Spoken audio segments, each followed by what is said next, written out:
안녕하세요. 백은교회 청춘홍부 최평광입니다.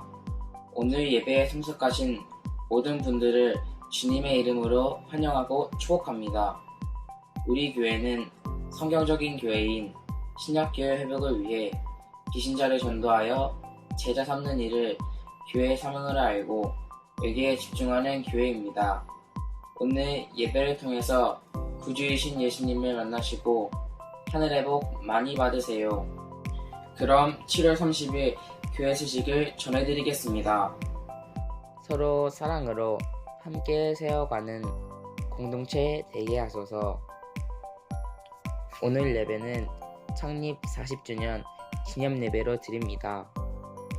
명예 장로님으로 임상진 집사님, 황혁규 목자님이 세워집니다. 권사님으로 박수경, 이은희, 최미옥 지사님이 세워집니다. 담당은 태병기 목자님입니다. 8월 기적의 문을 여는 새벽 기도회가 있습니다. 기간은 8월 1일 화요일부터 3일인 목요일까지입니다. 시간은 새벽 5시입니다. 줌과 현장에서 함께합니다.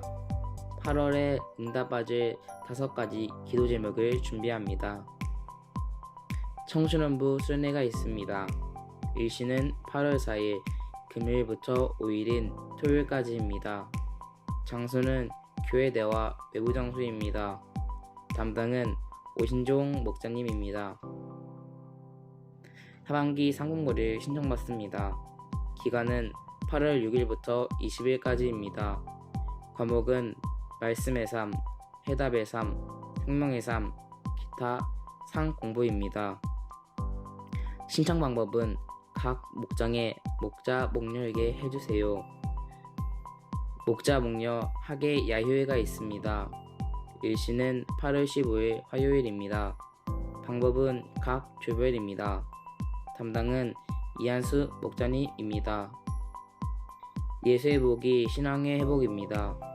주입연합 예배 여호수아서 강해 6 함께 하시는 하나님을 경험하라 시유 예배 성령 하나님 강해 8 진리로 살게 하시는 성령 하나님 돕는 기도 부탁드립니다.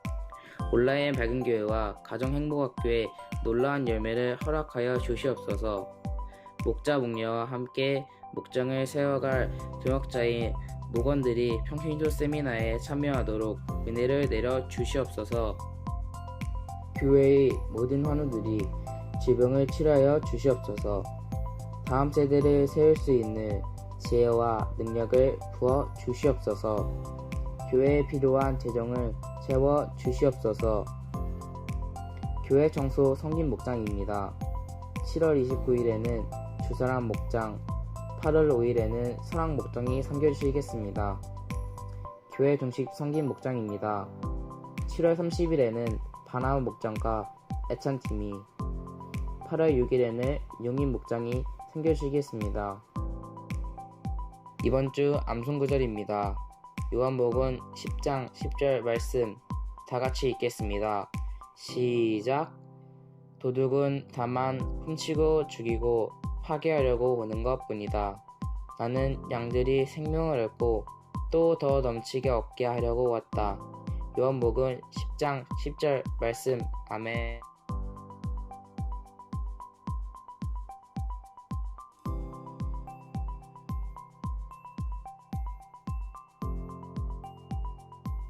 이번 한 주간도 주님 안에서 승리하세요. 감사합니다.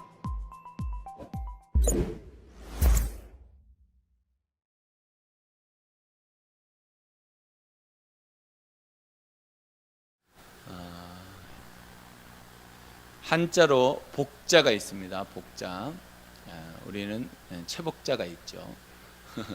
한자로 복자가 있는데 이 복자의 첫 번째 쓰여진 것은 신이라는 뜻입니다. 앞에 빨간 글씨 있잖아요.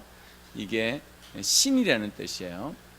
이 글씨가 나오면 신이 함께한다 라고 생각하시면 됩니다. 이거 안 넘어가네요. 넘어가게 해주세요. 네, 이게 신이라는 뜻입니다. 그래서 요 글씨가 여러분 만약에 한자에 보면 이게 신과 관련된 글씨구나 이렇게 생각하시면 됩니다. 그리고 한자에서 날일자를 한일자를 위에다가 이렇게 쓰는 것은 하늘이라는 뜻입니다. 하늘. 그리고 여기 입구자죠. 그냥 입구자가 아니고 이 말은 사람의 숫자를 셀 때 쓰는 말입니다. 그래서 요 글씨가 나오면 입이라는 뜻도 있지만 사람이라는 뜻도 있다 이렇게 생각하시면 됩니다. 그다음에 이건 밭전자죠. 그러니까 하나님이 하늘에서 사람들에게 밭에 부으시는 것이 복입니다. 이 글씨가 만들어졌을 때는 아마 고대 시대였을 거예요.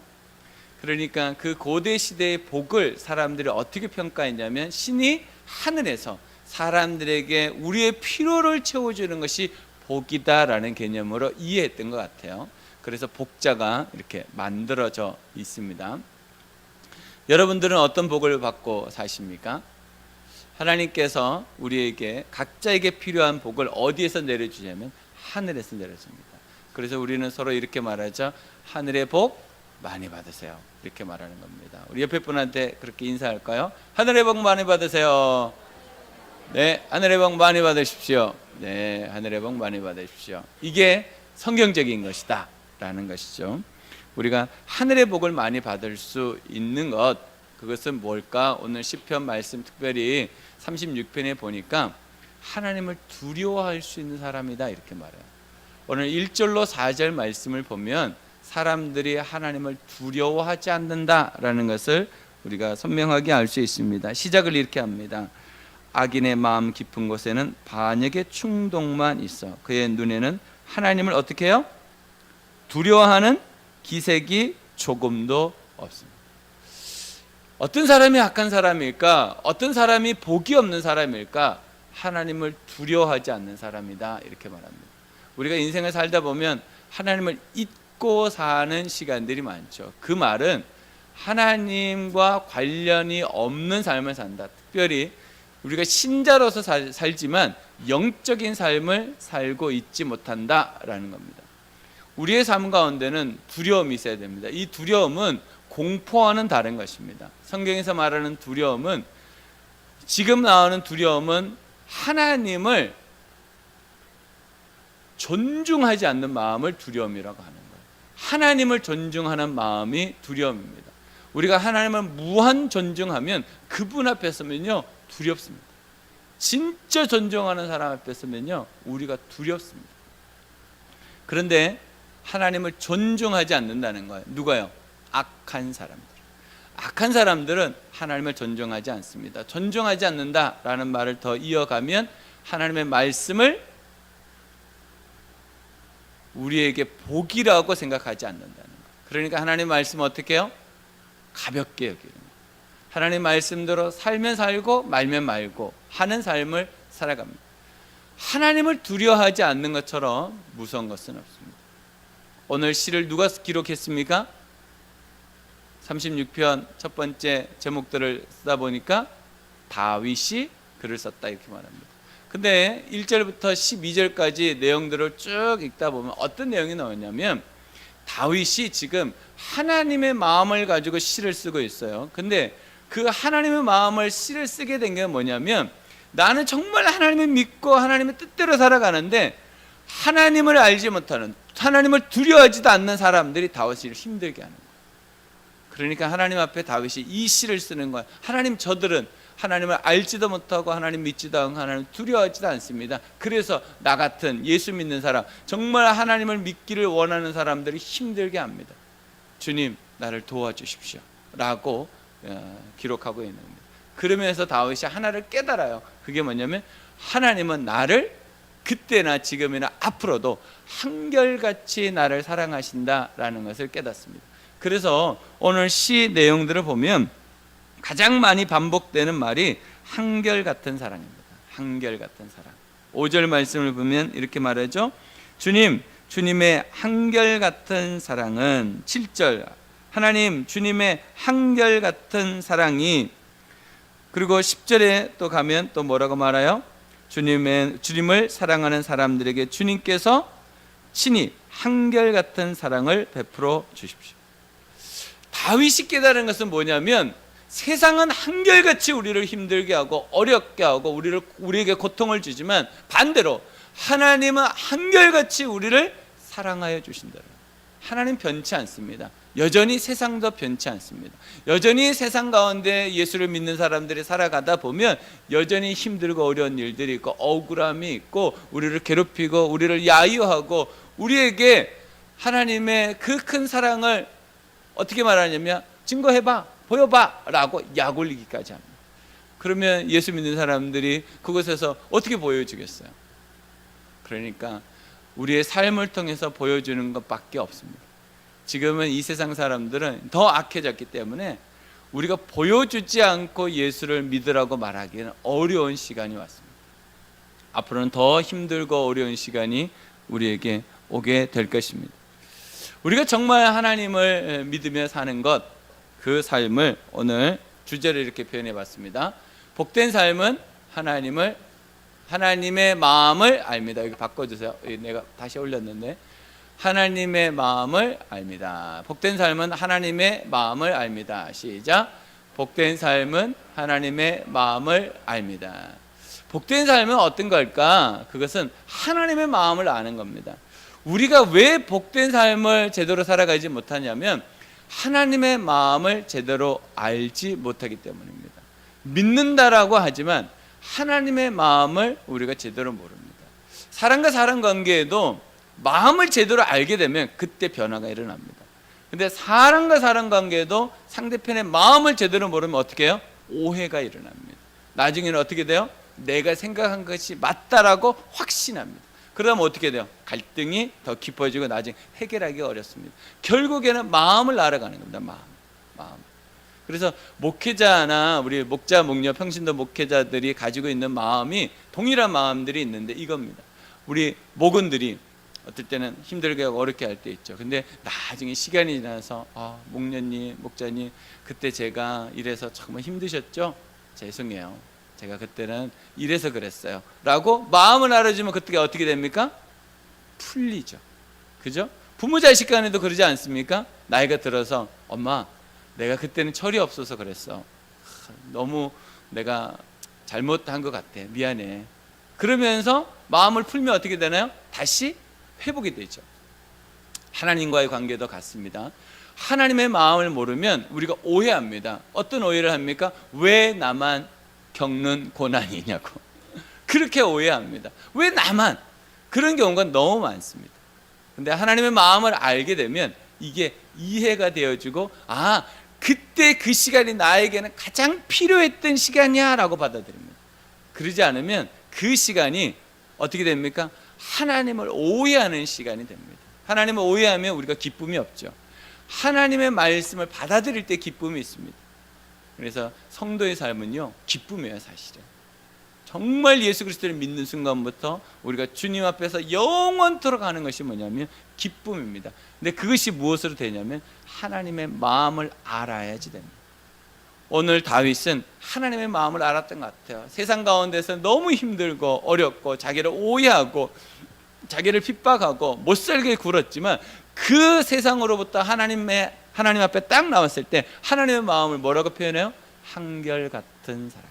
하나님은 한결같이 우리를 사랑하신다는 거예요. 여러분 자녀를 한결같이 사랑하시죠? 가끔은 열받을 때도 있어요. 그러나 그건 잠시죠. 잠시. 그렇죠? 그건 잠시입니다. 그러나 한결같은 사랑을 그 열받는 게 이길 수는 없죠. 저도 여러분들을 한결같은 사랑으로 사랑하려고 노력하고 있습니다. 알아주시면 좋겠어요. 근데 그게 쉽지는 않아요. 그러니까 어떻게 해요? 하나님께 나아가는 거예요. 하나님께 나아가서 하나님 도와달라고 기도하는 거예요. 왜요? 우리의 마음이 이 땅에 사는 동안은요 이랬다 저랬다 하는 상황들이 있어요. 그것을 유지하기가 쉽지 않아요. 하나님처럼 한결같은 사랑으로 살면 되는데 그렇지가 않아요. 우리 청년들은 아직 경험하지 못했지만 나중에 사랑을 해서 결혼을 하면 이 사랑이 영원할 것이라는 착각을 하게 됩니다. 절대로 그렇게 되지 않아요. 어떻게 돼요? 오르락 내리락 하면서 다시 올라가는 거죠. 그러다가 나중에 성숙하면 이 사람만한 사람이 없구나, 하나님은 나에게 가장 알맞는 사람을 주셨구나라는 것을 그때 알게 되는 것이죠. 우리가 하나님의 마음을 안다는 것은 하나님이 나를 한결같이 사랑한다는 것을 아는 거예요. 그걸 모르면 우리가 하나님 앞에서 삐집니다. 왜 하나님 나를 이렇게 하실까? 하나님은 우리를 한결같이 사랑하시지만 우리가 그 한결같은 사랑을 이해하기가 쉽지 않습니다. 그래서 하나님께서 우리에게 말씀을 주시는 거고 기도를 통해서 하나님의 마음을 알아가도록 안내해 주십니다. 그러면 어떻게 하나님의 마음을 알 수 있을까요?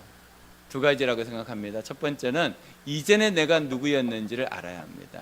이전에 내가 누구였는지를 알아야 합니다. 시작.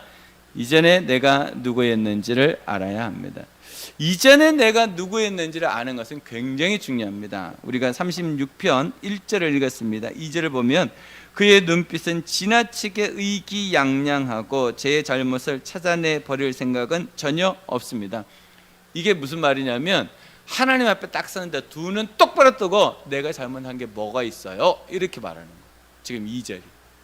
하나님, 나는 잘못한 거 없어요. 난 열심히 살았는데, 최선을 다했는데요, 난 죄 없어요 라고 말하는 거예요. 3절에 그의 입에서 나오는 말이란 사기와 속임수 뿐이니 슬기를 짜내어 좋은 일을 하기는 이미 틀렸습니다. 하나님의 말씀대로 살기 틀린 사람들이 있습니다. 그죠? 아무리 생각해봐도 이해가 되지 않는 것이 묻지마 살인입니다. 묻지마 폭행. 이해가 안 돼요. 어떻게 저럴 수 있지? 근데 그 사람의 사연을 들어보고 알아보면 어느 정도 이해가 되지만, 그럼에도 불구하고 어떻게 묻지마 살인과 묻지마 폭행이 있을까? 지금 전 세계적으로 묻지마 폭행과 묻지마 살인이 점점 많아집니다. 앞으로 더 많아질 겁니다. 제가 분명히 말씀드리는데 점점 많아집니다. 그 연령이 점점 낮아질 겁니다. 그럴 수밖에 없게 되어 있습니다, 이 세상에. 왜냐하면 하나님을 두려워하지 않아요. 하나님을 두려워하는 사람들이 점점 사라지고 있다. 하나님 두려워하지 않으면 자기 생각나는 대로 움직입니다. 자기 순간의 생각이 그대로 행동으로 드러나는, 절제나 자제가 인내가 없어져요. 절제나 자제나 인내는요, 하나님을 두려워할 때 만들어지는 거예요. 하나님을 두려워하지 않으면요, 그것이 없어집니다. 하나님 두려워하지 않으면 어떻게 해야 돼? 내 성격대로, 내 기분대로, 내 마음대로 해버립니다. 이게 묻지마 폭력이고 묻지마 살인입니다. 이제 이런 일들이 앞으로 우리 사회에는요 점점 많아질 거예요. 점점 많아질 거예요. 왜 죽였어? 몰라. 그냥 죽이고 싶어서. 그런 일들이 우리에게 많아질 거예요. 왜냐하면 하나님을 두려워하지 않기 때문에. 우리가 이전에 하나님을 두려워하지 않고 살았던 우리의 삶을 여러분 보셔야 됩니다. 하나님을 멀리한 사람들입니다. 하나님을 멀리했어요. 하나님을 가까이 할 필요성을 느끼지 못해요. 왜 하나님을 믿어야 돼? 왜 하나님 말씀대로 살아야 돼? 이게 이해가 안 되는 거예요. 내가 주인 되어 산 삶이에요. 내가 주인 되어. 왜 하나님을 나의 구조 주인이라고 말해? 말도 안 되지. 내 인생은 내 거지. 이게 세상의 메시지입니다. 네 기분대로 해. 이것을요 20년 전부터 방송에서 했던 말이에요. 근데 그 방송의 결과가 지금은요 진짜 자기 기분대로 사람을 죽이는 거예요. 여러분, 세상의 메시지를 잘 보셔야 됩니다. 하나님을 두려워하지 않고 살아가. 네 기분대로 해. 네 마음이 원하는 대로 해. 그렇게 교육시켜 놓고 지금은 그렇게 하면요 깜빵에 집어넣죠. 지금 그런 일들이 점점 이제 많아질 겁니다. 세상이 그렇게 말했어요. 드라마를 보나 영화나 보나 TV를 보나 네 마음이 원하는 대로, 네 마음이 가는 대로, 네 기분대로 하라고 가르쳤어요. 그런데 그 결과물이 지금은 끔찍하고 잔인하게 나타나고 있다. 그게 뭐냐? 내가 주인 되어 사는 삶. 하나님을 주인으로 섬기지 않습니다. 죄 짓는 것이 자연스러웠던 사람. 여러분, 예전에 우리가 죄 짓는 게 자연스러웠던 사람들입니다. 여러분, 인정하든지 안 하든지 우린 죄 짓는 게요 너무 자연스러웠던 사람입니다. 그래서 다른 사람 미워하고 싶으면 미워하고, 싫어하고 싶으면 싫어하고, 욕하고 싶으면 욕하고, 그냥 그런 삶을 자연스럽게 했다고요. 죄책감도 없이, 양심의 상함도 없이 그렇게 살았다고. 우리의 이전의 모습이 어떤 모습인지 알 때 하나님의 마음을 알 수 있습니다. 베드로 선생님이 이렇게 말합니다.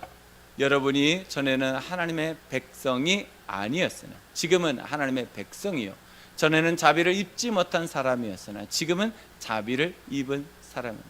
이전에 우리가 어떤 사람이었다고요? 하나님의 백성이 아니에요. 그러니까 하나님 백성답지 않게 살아도 돼요. 지금은 하나님의 백성이에요. 그러니까 우리가 하나님을 구주와 주인으로, 하나님의 말씀대로 살려고 노력해야 돼요. 100%는 안 돼요. 노력을 해야 돼요. 방향성을 가지고 하나님의 말씀하신 대로, 하나님이 기뻐하시는 대로, 하나님께서 요구하신 대로 그 방향성을 가지고 살려고 노력해야 돼요. 그러지 않으면 우리는 이전의 삶으로 돌아가 버려요. 하나님의 백성이 아니었던 그 삶이 얼마나 빨리 회복됩니까? 하나님의 백성으로 사는 게요, 우리는 너무 힘들고 어렵습니다. 쉽지 않습니다. 그러니까 우리는 성령의 도움을 받지 않고 하나님 백성으로 산다, 불가능합니다. 제가 몇 번 말씀드렸죠. 우리가 이 땅에서 하나님의 백성으로 살려고 하는데 성령의 도움을 받지 않는다, 불가능합니다. 절대로 우리는 하나님 백성처럼 살 수 없습니다. 이전에 내가 하나님 백성 아니었던 사람처럼 사는 것은요, 너무 쉬워요. 그렇게 사는 것은 너무 자연스러워요. 우리가 지금 다시 한번 하나님의 그 마음을 알아야 되는 것은 그러한 상황 가운데서도 하나님은 우리를 사랑하신다. 그래서 로마서 5장 8절에 말씀하시죠. 너희가 아직 죄인이었을 때 우리를 사랑하셔서 그에게 하나밖에 없는 아들을 우리에게 보내주셨다는 말이 우리를 위해서 죽여주셨다. 여러분, 여러분의 자신을 누구를 위해서 죽일 수 있습니까? 쉽지 않습니다. 차라리 내가 죽는 게 낫지. 어떻게 자녀를 내가 죽입니까? 하나님은 한결같은 사랑 때문에 우리에게 그 일을 해주셨다. 왜요? 하나님의 백성으로 우리를 삼아주셨습니다. 하나님의 뜻대로 사는 그 복을 누리게 하기 위해서. 여러분 삶 가운데 결단하셔야 될 일입니다. 하나님, 내가 이전의 삶으로 돌아가지 않도록, 이전의 습관으로, 이전의 버릇으로, 이전에 살던 그 모습으로 돌아가지 않도록 도와주시옵소서. 그래야지 여러분들이 하나님이 주시는 그 복을 누릴 수 있습니다. 그러지 않으면 하나님이 주시는 복과 관련이 없이 살아갑니다. 그래서 이렇게 찬양하게 되죠. 왜 나만 겪는 고난이, 그렇게 말하게 됩니다. 왜냐하면 하나님과 관련 없이 살면 그 말이 자연스러워집니다. 저는 여러분들이 이전의 삶을 기억하고 지금 내가 누구인지를 알고 살아가기를 원합니다. 그래서 두 번째가 지금 내가 누구인지를 알아야 합니다. 지금 내가 누구인지를 알아야 합니다. 시작. 지금 내가 누구인지를 알아야 합니다. 우리 10절 말씀을 읽었고요. 11절 말씀을 보면 오만한 자들이 발로 나를 짓밟지 못하게 하시고 악한 자들이 손으로 나를 휘두르지 못하게 하여 주십시오. 그때 악을 일삼는 자들은 넘어져서 다시는 일어나지 못한다. 누가 이렇게 하셨냐면 하나님께서. 지금 다윗은요, 세상 사람들에게 짓밟히고 있는 거예요. 악한 사람들에게 고난을 당하고 있는 거예요. 그래서 이렇게 말하는 거예요. 하나님, 나를 짓밟고 나를 힘들게 하고 저 악한 자들을 넘어뜨리셔서 다시는 일어나지 못하게 해 주십시오. 우리가 할 수 있는 기도죠. 여러분, 이 세상에 살아가다 보면 참 예수 믿는 것 때문에 손해봐야 될 때가 많이 있습니다. 그때 이 기도문을 기억하셨으면 좋겠어요. 다윗이 기도했던 것, 세상에 나를 짓밟고 나를 넘어뜨리고 나를 못살게 굴고 나를 인정해주지 않고 내 삶이 피폐하게 만드는 세상을 향해서 주님, 나를 도와주시고 나를 이렇게 만드는 사람들이 다시는 일어나지 못하도록 하나님께서 은혜를 내려달라고. 여러분, 어떻게 말하면 믿는 사람이 어떻게 기도할 수 있을까? 그러면 반대로 뒤집으면요, 다윗이 얼마나 힘들며 여러분 힘드시면 이렇게 기도하셔야 됩니다. 다윗도 기도했는데 말씀으로 기록되어 있으니까 하나님께서 우리를 이렇게 도와주신다는 거예요. 다윗이 한결같은 사랑으로 우리를 도와주신다. 우리가 어떤 사람인가 알면 우리의 삶은 놀라운 복을 누릴 수 있습니다. 하나님의 한결같은 사랑을 구하며 사는 사람입니다. 우리 구해야 돼요. 하나님의 사랑 하나님께서 주시지만 구하라고 말씀하셨기 때문에 구해야 돼요. 가만히 있는데도 가만 안 떨어집니다. 한결같은 사랑을 구하셔야 돼요. 오늘 내용들을 시편 36편을 보면 다윗이 하나님께 간절히 구하는 기도예요.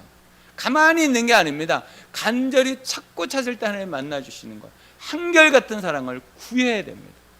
그럴 때 하나님께서 여러분들에게 다시금 하나님의 사랑, 그 한결같은 사랑을 회복시켜 주신다. 두 번째는 예수님을 구주와 주인으로 믿고 사는 사람입니다. 우린 누구입니까? 예수님을 나의 구주와 주인으로 믿고 사는 사람입니다. 우리는 날마다 이 고백을 해야 됩니다. 그래서 오심기도 하는 것이잖아요. 그러니까 날마다 고백해야 됩니다. 믿음은요, 오늘이라는 시간에만 보장이 됩니다. 어제, 내일 보장되지 않습니다. 하나님은 어제 내가 예수님 열심히, 오늘은 그 보장되지 않는 거예요. 하나님 난 내일부터 열심히 해. 그것도 보장되지 않습니다. 신앙은요, 오늘 하루만 보장이 되는 겁니다. 오늘 내가 예수님을 나의 구주와 주인으로 믿는 거예요. 내일은, 내일이라고 하는 오늘 내가 예수님을 나의 구주와 주인으로 믿는 거예요. 그러니까 날마다 오늘이라고 하는 이 시간만큼 우리가 예수님을 나의 구주와 주인으로 고백하는 삶을 살아야 되는 거예요. 아, 내일 해야지, 내일 해야지. 그거 신앙 아닙니다. 성령님의 인도를 받아 살리고 세우는 삶을 사는 사람이에요. 성령님의 인도를 받아가지고 뭐 하는 삶이에요? 살리고 세우는 삶을 사는 거예요. 이게 우리의 목표잖아요. 우리는 어떻게 살아야 되냐면 성령님의 인도를 받아 살리고 세우는 삶을 사는 사람으로 살아야 됩니다. 우리가 어디를 가든지, 우리 청년들은 학교를 가든지 직장을 가든지 어떻게 해요? 마음에 드는 것이 있고 안 드는 것도 있을 수 있어요. 하지만 기도하면서 말하는 거, 하나님 내가 살리고 세우는 사람이 되게 주시옵소서. 가정에서도 마찬가지예요. 하나님 내가 우리 가정의 가족들을 살리고 세우는 사람이 되게 해주십시오. 내가 어디를 가든지 누구를 만나든지 하나님 내가 하나님의 뜻대로 성령의 충만 안에서 살리고 세우는 사람이 되게 주시옵소서. 이제 미국 가는 우리 선안이 가가지고 살리고 세우는 삶을 살아야죠. 사람들이 다 목사 딸인 거 아는데 목사 딸이 중요하냐가 보다는 내가 하나님의 자녀로서 어디를 가든지 살리고 세우는 삶, 그러려면요 손해보지 않고 할 수 있는 방법은 없습니다. 로마서 14장 8절에 보니까 이렇게 말합니다. 우리는 살아도 주를 위하여 살고 죽어도 주를 위하여 죽습니다. 그러므로 우리는 살든지 죽든지 주님의 것입니다. 우리의 모든 생사가 어디에 집중되어 있냐면 주님을 위하여입니다. 그게 우리에게 복입니다. 우리가 누군가를 위해서 살아간다는 건, 나라를 위해서 살아간다는 건, 정말 유명한 누군가를 위해서 내가 살아간다는 거, 그거 굉장히 행복한 일입니다. 그죠? 그러니까 그 아이돌에게 집중하는 우리 청소년들 있잖아요. 그 오빠만 생각하면 내 재산을 다 드리는 거죠. 내 마음을 다 드리는 거죠. 그게 행복이 있습니다. 우리가 주를 위하여서 사나 죽거나 사는 삶, 예수님이 우리에게 뭐예요? 아이돌이죠. 그렇잖아요. 예수님은 우리에게 영원한 신이시잖아요. 그분을 위해서 살아가는 것이 우리에게 가장 복된 일입니다. 제가 목요일 날 대구를 갔다 왔어요. 갔다가 여러 사람들을 만나고 마지막으로 저희 막내 누님 집을 다녀왔어요. 오랜만에 갔는데 매번 대구를 가지만 막내 누님 집은 못 갔어요. 못 간 지 굉장히 오래된 것 같아요. 근데 막내 누님이 이사를 하셨어요. 작년 11월에 이사를 했는데 제가 못 가봐서 이번에 간 김에 가야 되겠다 싶어서 전화를 드렸더니 꼭 오라고 그래가지고 찾아갔거든요. 그래서 식사를 이제 밖에서 먹고 집에 들어갔는데 새로 지은 아파트더라고요. 3년 된 아파트인데 32평 집에 들어갔는데 너무 집이 예쁜 거야. 두 사람만 사니까 다 출가시키고 두 사람만 사는데 너무 집이 예쁘게 잘 이렇게 돼 있더라고요. 그런데 그 전 집, 작년 11월 이전에 살았던 집이 36년 살았던 집이에요. 16평에서 4명이 살았던 집이에요. 집에 들어가 보면 제가 어렸을 때부터 그 집을 다녔기 때문에 그때는 몰랐어요. 이 집이 얼마나 형편없는 집인지. 근데 지금 생각해 보니까 야, 16평에서 그 많은 식구들이 4명에서 그렇게 살아냈다는 게 진짜 대단하더라고요. 36년 만에 집을 장만해서 이사를 했어요. 근데 제가 그 집에 가는데 눈물이 나더라고요. 36년을 그 16평에서 그 고생을 하면서 그 힘들고 어려운 삶을 잘 버텨내서 이제 깨끗한 집, 좋은 집으로 이사한 것을 보니까 너무 좋더라. 그래서 제가 이렇게 말했죠. 누나 너무 좋다.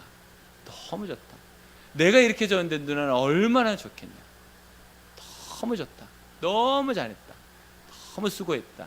그렇게 얘기했어요. 그리고 그 다음날 제가 이제 올라와서 전화를 해줬어요. 누나 어제 그 집에 갔는데 내가 잊혀지지가 않는다. 누나 도대체 그 전 집에서 몇 년 살았냐 했더니 36년을 살았다는 그 말에 제가 깜짝 놀랐어요. 그랬구나. 그렇게 힘들고 어려운 시간들을 잘 버텨서 지금 이렇게 아름다운 집에서 좋은 집에서 살게 된 거 나 누나 너무 축하한다. 정말 누나가 고생한 거 하나님의 복 주시는 것 같다. 근데 예수님 안 믿어요 아직. 그래서 제가 그 집에서 떠나기 전에 누나 제가 그래도 이 집에 왔는데 기도는 하고 가자. 그래서 제가 복음 전도 기도를 해줬어요. 그래서 다 눈 감고 있고 아멘 하니까 제가 다 예수님 믿으라고 예수 영접 기도를 했습니다. 그리고 아멘을 했어요. 또 언제 볼지 모르니까 요즘은 그냥 사람 만나면 야, 저 사람이 살아있을 때 만날까 그 마음이 생겨요. 점점.